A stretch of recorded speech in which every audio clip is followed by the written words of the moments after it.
खबर तफसील से। मगरबी बंगाल में अमित शाह की मुजव्वजा रथ यात्रा को कलकत्ता हाईकोर्ट की सिंगल बेंच ने इजाजत दी थी, लेकिन दूसरे ही दिन मगरबी बंगाल हुकूमत ने नजरसानी की अर्जदाश्त दाखिल की थी, जिसके बाद कलकत्ता हाईकोर्ट की डिवीजन बेंच ने सिंगल बेंच के फैसले पर रोक लगा दी। इसके बाद बीजेपी ने कलकत्ता हाईकोर्ट की डिवीजन बेंच के फैसले को सुप्रीम कोर्ट में फौरी समाअत की अपील के साथ चैलेंज किया था, जिस पर सुप्रीम कोर्ट ने फौरी समाअत से इनकार कर दिया है। सुप्रीम कोर्ट रजिस्ट्री ने बीजेपी के वकील को इस बात की जानकारी दी कि उनका केस आम केसों के फहरिस्त के मुताबिक सुना जाएगा। पश्चिम बंगाल में बीजेपी द्वारा रथ यात्रा पर फिलहाल बीजेपी को सुप्रीम कोर्ट से राहत नहीं मिली। दरअसल पश्चिम बंगाल बीजेपी ने कलकत्ता हाईकोर्ट के उस आदेश को सुप्रीम कोर्ट में चुनौती दी थी, जिस आदेश में कोलकाता हाईकोर्ट ने रथ यात्रा पर रोक लगा दी थी। बीजेपी ने सुप्रीम कोर्ट में एसएलपी दायर कर यह कहा कि कहीं ना कहीं इस पूरे मामले में सुप्रीम कोर्ट अर्जेंट सुनवाई करे, लेकिन सुप्रीम कोर्ट के रजिस्ट्रार जनरल के सामने जब बीजेपी ने अर्जेंट लिस्टिंग की मांग की तो सुप्रीम कोर्ट के रजिस्ट्रार जनरल ने कहा कि इस पूरे मामले पर जल्द सुनवाई नहीं की जा सकती है। तो ऐसे में यह साफ है कि फिलहाल बीजेपी को सुप्रीम कोर्ट से राहत नहीं मिली। चूंकि सुप्रीम कोर्ट में शीतकालीन छुट्टियां चल रही हैं, तो उम्मीद यह लगाई जा रही है कि जब इस पूरे मामले में सुप्रीम कोर्ट खुलेगा तो उसके पहले हफ्ते में बीजेपी के इस याचिका पर सुनवाई हो सकती है। लेकिन हाल फिलहाल अभी सुप्रीम कोर्ट इस याचिका पर सुनवाई नहीं करेगा। कैमरामैन नागेंद्र के साथ सुशील पांडे, न्यूज़ 18 दिल्ली। फार्मेसी की तालिबा आयशा मीरा इस्मत रेजी और कत्ल मामले की जांच सीबीआई ने शुरू कर दी है। हाईकोर्ट के अहकाम पर सीबीआई ने आज केस की जांच का अमल बाज़ाब्ता तौर पर शुरू कर दिया। सीबीआई की टीम इस जिम्न में विजयवाड़ा पहुंची। विजयवाड़ा की महिला सेशन कोर्ट पहुंचकर सीबीआई ओहदेदारों ने आईआर का कॉपी हासिल कर ली है। कत्ल केस से मुतालिक शवाहिद सबूत पर सीबीआई अफसरों ने जानकारी हासिल की। विजयवाड़ा में अदालत के हुकाम ने कहा कि वो सीबीआई अफसरान को हर किस्म के दस्तावेज फराहम करेंगे।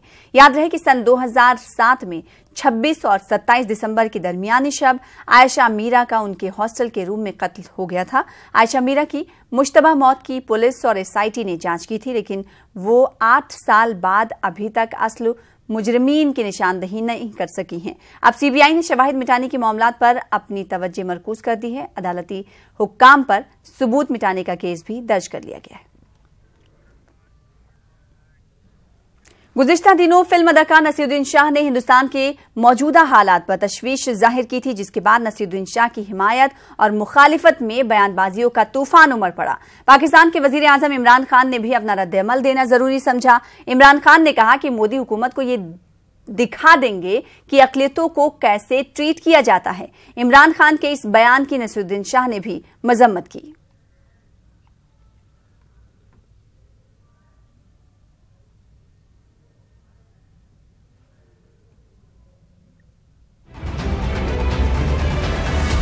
बॉलीवुड अदाकार नसीरुद्दीन शाह ने पाकिस्तानी वज़ीर आज़म इमरान खान से कहा है कि वो हिंदुस्तान के बारे में बयानात देने के बजाय अपने मुल्क पर तवज्जो मरकूज रखें।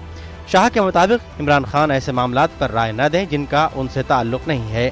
पाकिस्तानी वज़ीर आज़म इमरान खान की तरफ से नसीरुद्दीन शाह का नाम लेकर हिंदुस्तान में अक़लियतों की सूरत हाल पर एक बयान देने पर नसीरुद्दीन शाह ने सख्त रद्द-ए-अमल जाहिर किया है।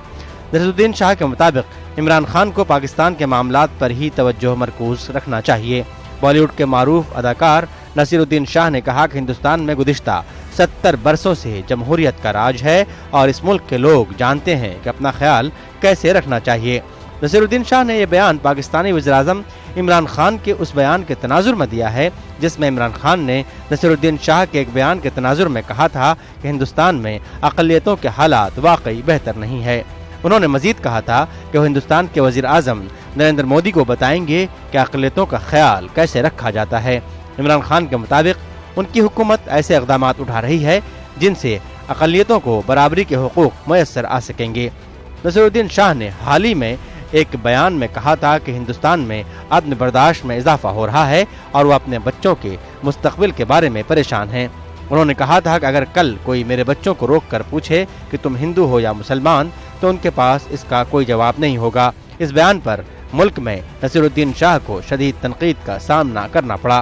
तहम जब इमरान खान ने नसीरुद्दीन शाह से इजहार हमदर्दी में बयान दिया तो वो नसीरुद्दीन शाह को हजम नहीं हुआ और उन्होंने इमरान खान को ही अपने मुल्क पर तवज्जो मरकूज करने का दर्स दे डाला। जिससे यह साफ हो गया कि हिंदुस्तान के मुसलमानों को इस मामले में आपके मशवरे की जरूरत नहीं है। Bureau report, news 18 Urdu. Pakistan के वजीर आजम इमरान खान के जरिए हिंदुस्तान के मुसलमानों को लेकर दिए गए बयान को हिंदुस्तानी मुसलमानों ने खारिज कर दिया है। दिल्ली के जंतर मंतर पर रजा एकेडमी की जानिब से एहतजाजी मुजाहरों का इनेकाद किया गया। इस एहतजाज में पाकिस्तान मुखालिफ नारे लगाए गए। इस दौरान एहतजाजियों ने इमरान खान को वाज़ेह पैगाम दिया कि वो पहले पाकिस्तान में जमहूरियत को मजबूत करें, दहशतगर्दी पर लगाम लगाएं और लश्कर तैयबा जैसी तंजीमों पर पाबंदी लगाएं। हमारी मांग ये है कि इमरान खान हिंदुस्तानी मुसलमानों के ताल्लुक से उनका जो ताज़ा बयान आया है, तो उनको अगर कुछ करना है तो अपने मुल्क की जमहूरियत को मजबूत करें और हिंदुस्तान पाकिस्तान के रिश्ते और ताल्लुकात दुरुस्त करें और हाफिज सईद जैसे आतंकवादी को गिरफ्तार करें, उसके खिलाफ कानूनी कार्रवाई करें, सख्त सज़ा दें। हमारा सिर्फ ये मुतालबा है कि हाफिज सईद जैसे दहशतगर्द वहाँ पर खुलेआम जो घूम रहे हैं उसको फौरी तौर पर गिरफ्तार किया जाए और जो नामूस रिसालत के पहरेदार हैं, जो नामूस रिसालत के लिए अपनी कुर्बानियाँ पेश कर रहे हैं, अमन व अमान के साथ अपनी तहरीक चला रहे हैं, उन उलमा को जो गिरफ्तार किया गया है उन उलमा को फ़ौरन रिहा करें और दहशतगर्दों को गिरफ्तार करें। आगे बढ़ेंगे। 2008 से भोपाल जेल में कैद पाकिस्तानी बाशिंदा इमरान कुरैशी वारसी को 26 दिसंबर को वाघा बॉर्डर के रास्ते पाकिस्तान भेज दिया जाएगा। आज भोपाल से इमरान को शताब्दी एक्सप्रेस से दिल्ली ले जाया गया। दिल्ली से इमरान को वाघा बॉर्डर ले जाया जाएगा। वाज़ेह है कि पाकिस्तानी बाशिंदा इमरान 2004 में कोलकाता आया था और हिंदुस्तानी लड़की से मोहब्बत कर बैठा। उसी लड़की से शादी हुई और उसके 2 बच्चे भी हैं। इमरान भोपाल में 2008 में नकली पासपोर्ट बनाने की कोशिश में गिरफ्तार किया गया। हमारे नुमाइंदे ने इमरान से खास बातचीत की।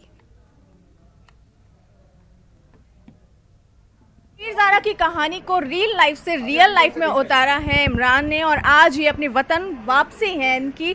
सबसे पहले आप दिल्ली जाएंगे, वहां से बाघा बॉर्डर जाएंगे और फिर कराची की ओर आपका रुख होगा। अभी ये जो इतने साल 10 साल आप जेल में थे, 4 साल उससे पहले आप यहाँ पर रह रहे थे, भारत से कुछ लेके जा रहे हैं? बस भारत से अच्छी यादें लेके जा रहा हूँ, जाके बताऊँगा अपने भाइयों को। क्या कुछ यादें आपके साथ? यही मोहब्बत जो यहाँ पे आप मेरे साथ हुआ है, लोगों ने बर्ताव अच्छा करा है, ये जाके बताऊँगा अपने भाइयों को, अपनी गवर्नमेंट को। बिल्कुल, आपका परिवार भी यहाँ पर कलकत्ता में सेटल्ड है, हालांकि आपका उनका संपर्क नहीं है, तो आगे उनको भी अपने पास बुलाने की क्या तैयारी है? उनको बुलाने के लिए मैं आपकी गवर्नमेंट से और अपनी गवर्नमेंट से अपील करूँगा कि जल्द से जल्द उनको मेरे पास भेजा जाए और जो उसकी कानूनी कार्रवाई होगी वो पूरी करूँगा।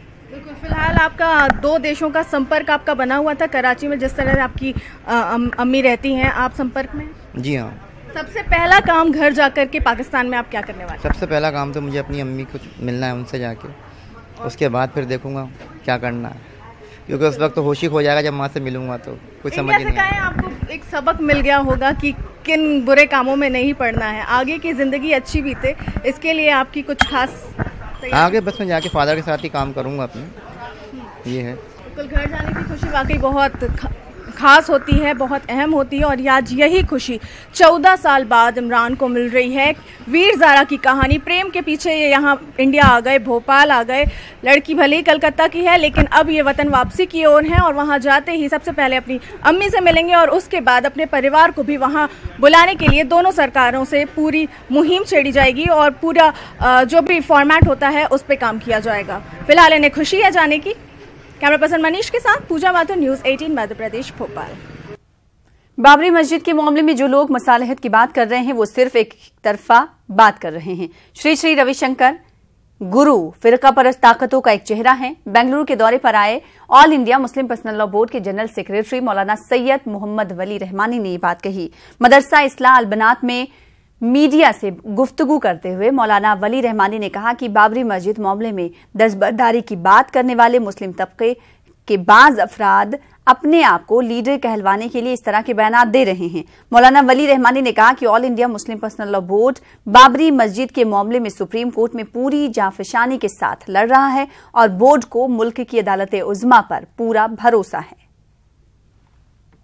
हाँ, बहुत कई आदमी, ऐसा एक नहीं, कई आदमी ऐसे हैं जो इसी बयान को देकर के लीडर बने हैं।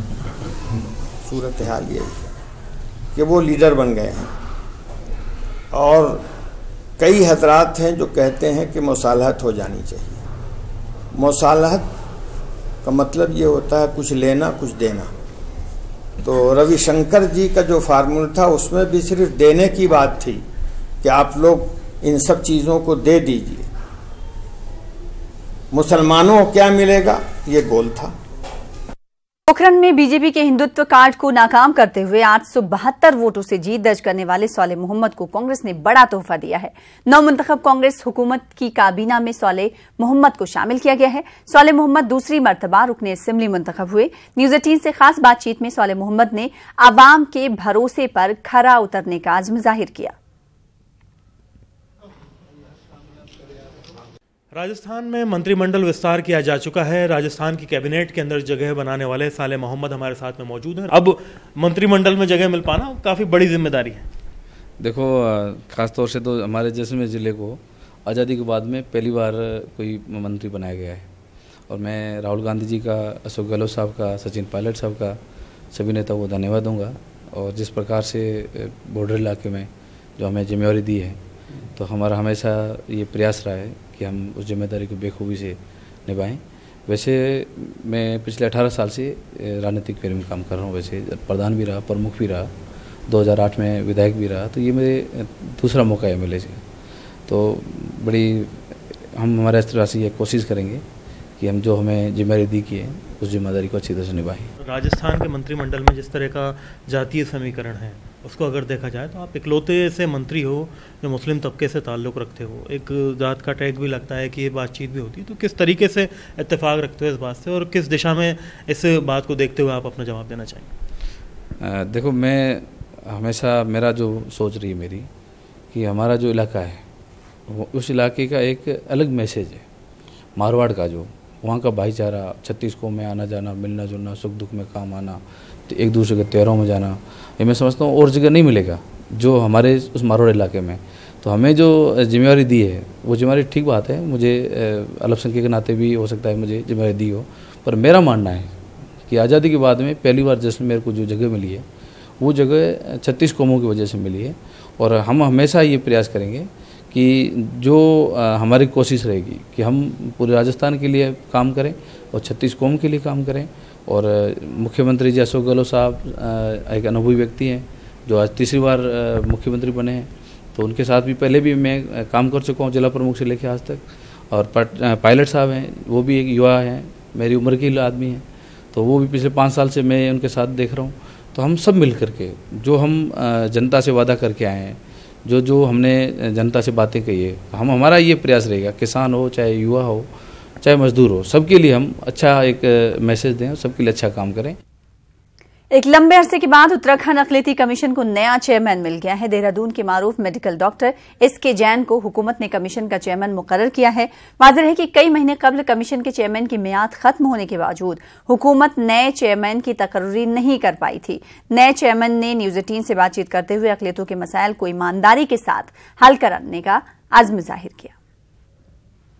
पूरा देश एक है, उसमें चाहे बहुसंख्यक समाज है, सब अल्पसंख्यक समाज है। एक जनरल चैलेंजेस हर एक कम्युनिटी में है, लेकिन अल्पसंख्यक वर्ग में जो भी विशेष चैलेंजेस हैं, मुझे लगता है सबसे बड़ा चैलेंज तो यही है कि भाई उनको जानकारी नहीं है मेरे लिए योजना क्या है, मैं क्या कर सकता हूँ। यदि मेरा उत्पीड़न हो रहा है तो मेरे पास क्या योजनाएं हैं, मेरे लिए योजना है, क्या अल्पसंख्यक आयोग उसमें क्या मदद कर सकता है। तो सबसे पहली चीज़ यही होगी कि उन सबको उनके अधिकारों और कल्याणकारी योजनाओं की जानकारी देना।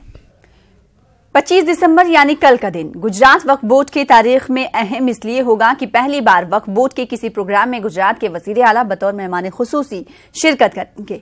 दरअसल गुजरात वक्फ बोर्ड ने सूरत और राजकोट में एक जोनल ऑफिस शुरू करने का फैसला किया है। इसी प्रोग्राम में वक्फ बोर्ड की जानिब से शुरू की गई एक दूसरी नई पहल सिटीजन चार्टर प्रोग्राम का भी इफ्तिताह किया जाएगा। इस दोनों प्रोग्राम का इफ्तिताह गुजरात के वजीर आला विजय रूपानी के हाथों होगा।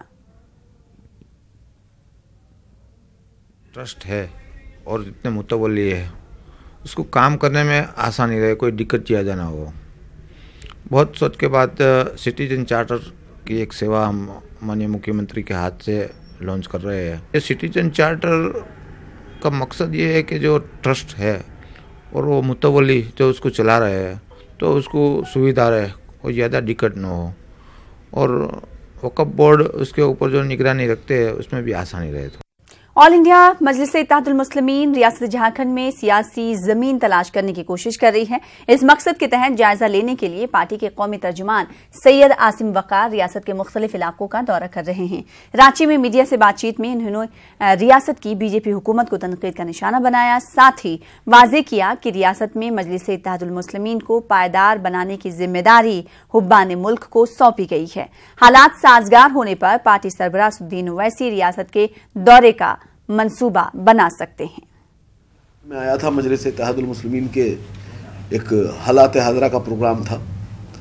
जनाब हुब्बन साहब को ये जिम्मेदारी दी गई थी और आगे भी प्रोग्राम होते रहेंगे, और जिस दिन भी हमको लगेगा कि मजलिस इत्तेहादुल मुस्लिमीन झारखंड में लोगों के दिलों में उतर चुकी है, उस दिन ओवैसी साहब खुद आकर झारखंड में इसका ऐलान करेंगे। हम बंगाल में भी यही कर रहे हैं, हम झारखंड में भी यही कर रहे हैं, और आप लोगों को खुशखबरी दे दें कि हम पूरे हिंदुस्तान में धीरे धीरे जहाँ जहाँ मजलूम हैं, जहाँ जहाँ गरीब हैं, जहाँ जहाँ हक तलफी हो रही है लोगों के साथ, हम उनकी आवाज़ बनकर मजलिस इत्तेहादुल मुस्लिमीन उनका झंडा उठाएगी और उन गरीबों के साथ इंसाफ की लड़ाई लड़ेगी। रांची में एफमी यानी American federation of Muslim of Indian origin के जरिए कन्वेंशन का इनेकाद किया गया। इस मौके पर मुस्लिम माशरे की तालीमी तरक्की के लिए कदम उठाए जाने पर जोर देते हुए तकरीबन 250 मुस्लिम तलबा तालिबात की हौसला अफजाई की गई।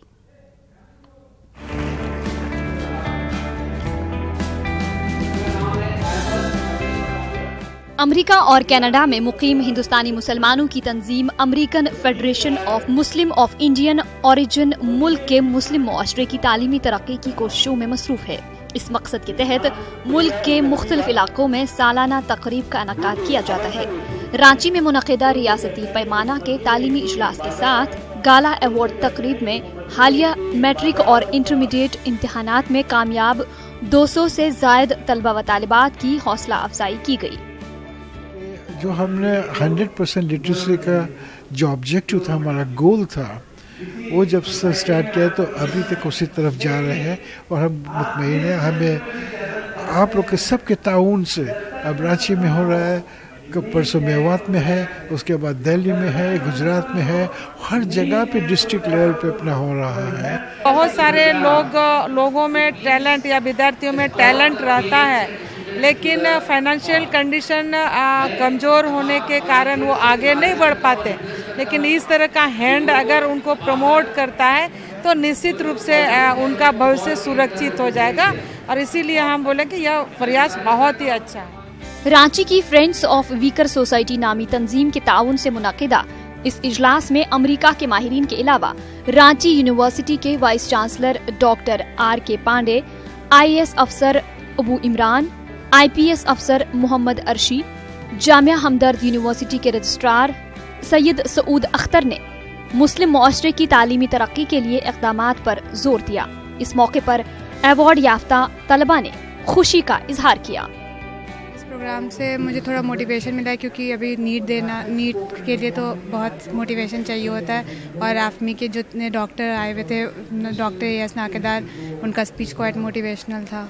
तो बहुत ज़्यादा हौसला अफजाई तो हुई है, और बहुत अच्छा भी लगा है कि इतने लोगों के बीच हमें इतना अच्छा प्रोग्राम में प्राइज़ दिया गया है, और आगे इंशाल्लाह मैं मेडिकल करना चाहूँगी ताकि सबकी हेल्प कर सकूँ। वाज़ेह है कि रियासत का मुस्लिम मुआशरा तालीमी एतबार से पसमानदगी का शिकार है, लेकिन गुज़िश्ता चंद सालों से एफमी व दीगर तंजीमों की काविशों से मुस्लिम मुआशरे की शरह तालीम में इजाफे का इम्कान रोशन हो रहा है। न्यूज़ 18 उर्दू के लिए रांची से नौशाद आलम की रिपोर्ट। गुलकारी की दुनिया के बादशाह मोहम्मद रफी का आज यौम पैदाइश है। आज ही के दिन 1924 को पंजाब के शहर अमृतसर के गांव कोटला सुल्तान सिंह में पैदा हुए। 10 साल की उम्र में उस्ताद अब्दुल वहीद खान से मौसीकी की तालीम हासिल की। बताया जाता है कि मोहम्मद रफ़ी को पहली मरतबा पब्लिक परफॉर्मेंस का 13 साल की उम्र में मौका मिला था। इसके बाद फिर उन्होंने पीछे मुड़कर नहीं देखा और बॉलीवुड में अपनी आवाज के जादू से कारी के दिलों में अपनी जगह महफूज कर ली।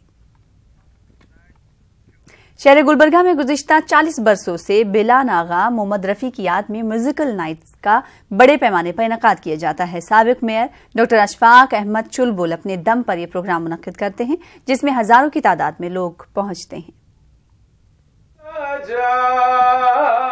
मैं हूं प्यार तेरा, अल्लाह अल्लाह इनकार तेरा, ओ आजा आजा आजा आजा आजा आजा आजा। यूं तो रफ़ी साहब के दीवाने दुनिया भर में पाए जाते हैं, जो अपने अपने तौर पर रफ़ी साहब से इजहार अक़ीदत या मोहब्बत रखते हैं। इनमें से एक दीवाने का नाम डॉक्टर मोहम्मद अशफाक चुलबुल है। ये कई तालीमी इदारे चलाते हैं। अपने आप को तालीमदां कहलवाने के बजाय एक फनकार कहलवाना फ़ख्र महसूस करते हैं। ये गुज़िश्ता 40 बरसों से गुलबर्गा में बड़े पैमाने पर याद रफ़ी प्रोग्राम का इनेकाद करते आ रहे हैं। इस साल हम शुरू कर 1981 से हम जो प्रोग्राम भी शुरू करें। पहले मोहम्मद रफ़ी के नाम से स्कूल, फिर 81 से मोहम्मद रफ़ी का डेथ एनिवर्सरी शुरू किया, तो तकरीबन वो कई साल तक चलते आया। कि जैसे अभी गुलबर्गा में मोहम्मद रफ़ी साहब का प्रोग्राम अशफाक अहमद चुलबुल साहब करते आए हैं इतने सालों से, तो ये एक बहुत बड़ी चीज़ है कि सब लोगों को बुला के, अच्छे सिंगर्स और एक्टर एक्ट्रेस को बुला के वो ये प्रोग्राम करते हैं और उनकी जन्मदिन को इतने अच्छे तरीके से अपने जेब से पैसे खर्च करके सेलिब्रेट करते हैं। तो मैं भी उनकी हौसला अफजाई करना चाहूँगा। अशफाक चुलबुल मोहम्मद रफ़ी साहब को दीवानावार चाहने का दावा करते हैं। उन्होंने बताया कि रफ़ी साहब से मिलने के लिए 12 बरस की उम्र में गुलबर्गा से भागकर बॉम्बे गए थे। उनको देखकर रफ़ी साहब को मेरे मुंह से ज़बान से कुछ अल्फाज ही नहीं निकल रहे, इतना मैं समझ में नहीं आ रहा। मेरा बचपना था, 12 साल की उम्र थी, मैं तुम्हारे देखने को आया हूँ। ऐसा जो है नादान जो है, मैं आपको देखने का आया। तो उन्होंने अच्छा आप देख लेना मेरे को, आप जो है भले घर के लड़के दिखते हैं, आप भले लड़के दिखते हैं, बम्बई बड़ा ये खराब है, आप पहली ट्रेन से आपके मकान वापस चले जाओ, आपके माँ बाप जो है परेशान। डॉक्टर अशफाक चुलबुल मोहम्मद रफ़ी के मद्दाह होने के साथ साथ एक कामयाब गुलकार भी हैं।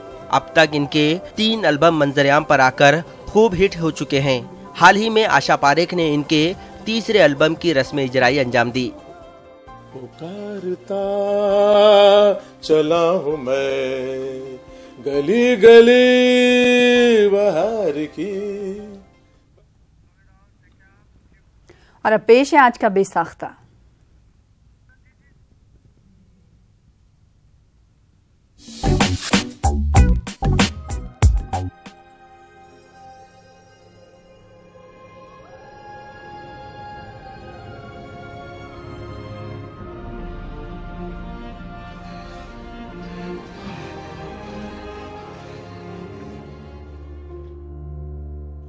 कहो मरियम के बेटे से मेरे हक में दुआ कर दे, कहो मरियम के बेटे से मेरे हक में दुआ कर दे। बस एक सरकार ऐसी दे कि जो वादे वफा कर दे, बस एक सरकार ऐसी दे कि जो वादे वफा कर दे। जिसे हो फिक्र नंगे तन और भूखे पेट लोगों की, जिसे हो फिक्र नंगे तन भूखे पेट लोगों की। गरीबी का मरज जाता नहीं, इसकी दवा कर दे। कहो मरियम के बेटे से मेरे हक में दुआ कर दे। गरीबी का मरज जाता नहीं, इसकी दवा कर दे। कहो मरियम के बेटे से।